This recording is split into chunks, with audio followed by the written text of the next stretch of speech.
49 fertility centre మీకు అందిస్తుంది కేవలం 899 రూపాయలకి ఫర్టిలిటీ అసెస్మెంట్ ప్యాకేజ్. తెలుగు సినీ వెండితెరపై పౌరాణికమంటే అది నందమూరి వంశానికే సొంతమైన ఆస్తని చెప్పొచ్చు. ఆ కుటుంబం నుంచి వచ్చినన్ని పౌరాణిక సినిమాలు ఏ హీరో నుంచి రాలేదు.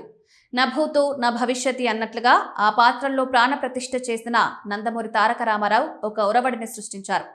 ఇప్పుడు అదే వారసత్వాన్ని సరికొత్త శిఖరాలకు తీసుకువెళ్లేందుకు యంగ్ టైగర్ సిద్ధమయ్యారు.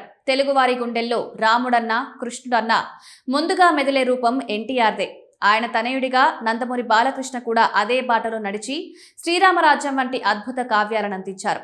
దాదాపు 15 ఏళ్ల సుదీర్ఘ నిరీక్షణ తర్వాత నందమూరి అభిమానుల దాహాన్ని తీర్చేందుకు ఒక భారీ పౌరాణిక దృశ్య కావ్యం రూపుదిద్దుకుంటోంది. ఈ ప్రాజెక్టులోని అసలైన విశేషం ఏంటంటే సీనియర్ ఎన్టీఆర్ దాదాపు అన్ని దైవ స్వరూపాలను పోషించారు. బాలయ్య కూడా తండ్రికి తగ్గ తనయుడిగా మెప్పించారు. కానీ వీరిద్దరూ కూడా ఎప్పుడూ పోషించని పాత్ర సుబ్రహ్మణ్య స్వామి. ఇప్పుడు ఆ వంశంలో ఎవరూ చేయని సుబ్రహ్మణ్య స్వామి పాత్రతో తారక్ రాబోతుండడం నందమూరి వంశ చరిత్రలోనే ఒక మైలురాయి కానుందని సినీ విశ్లేషకులు అభిప్రాయపడుతున్నారు. మాటల మాంత్రికుడు త్రివిక్రమ్ శ్రీనివాస్ అంటేనే పురాణాలను ఇతిహాసాలను నేటితరం ఆలోచనలకు తగ్గట్టుగా చెప్పడంలో దిట్ట. వీరిద్దరి కాంబినేషన్లో రాబోతున్న ఈ చిత్రానికి గాడ్ ఆఫ్ వార్ అనే పవర్ఫుల్ టైటిల్ ప్రచారంలో ఉంది.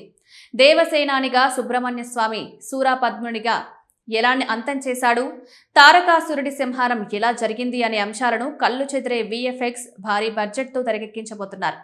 యంగ్ టైగర్ ఎన్టీఆర్ పుట్టినరోజును పురస్కరించుకుని మే 20న ఈ చిత్రానికి సంబంధించిన గ్రాండ్ అనౌన్స్మెంట్ వీడియో రాబోతున్నట్లు టాలీవుడ్ వర్గాల్లో జోరుగా వార్తలు వినిపిస్తున్నాయి. ఇది కేవలం ఒక సినిమా ప్రకటన మాత్రమే కాదు, పాన్ ఇండియా స్థాయిలో తెలుగు పౌరాణిక సత్తాను చాటు చెప్పే విజువల్ వండర్గా నిలుస్తుందంటున్నారు. పాన్ ఇండియా సినిమాగా దీన్ని విడుదల చేయబోతున్నారు.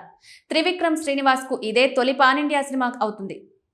గుంటూరు కారం ఫ్లాప్ తర్వాత బ్లాక్ బస్టర్ ఇవ్వాలనే కసితో ఉన్న త్రివిక్రమ్ తొలిసారిగా ఒక పౌరాణిక చిత్రాన్ని ఎలా తెరకెక్కిస్తాడో చూడాలి.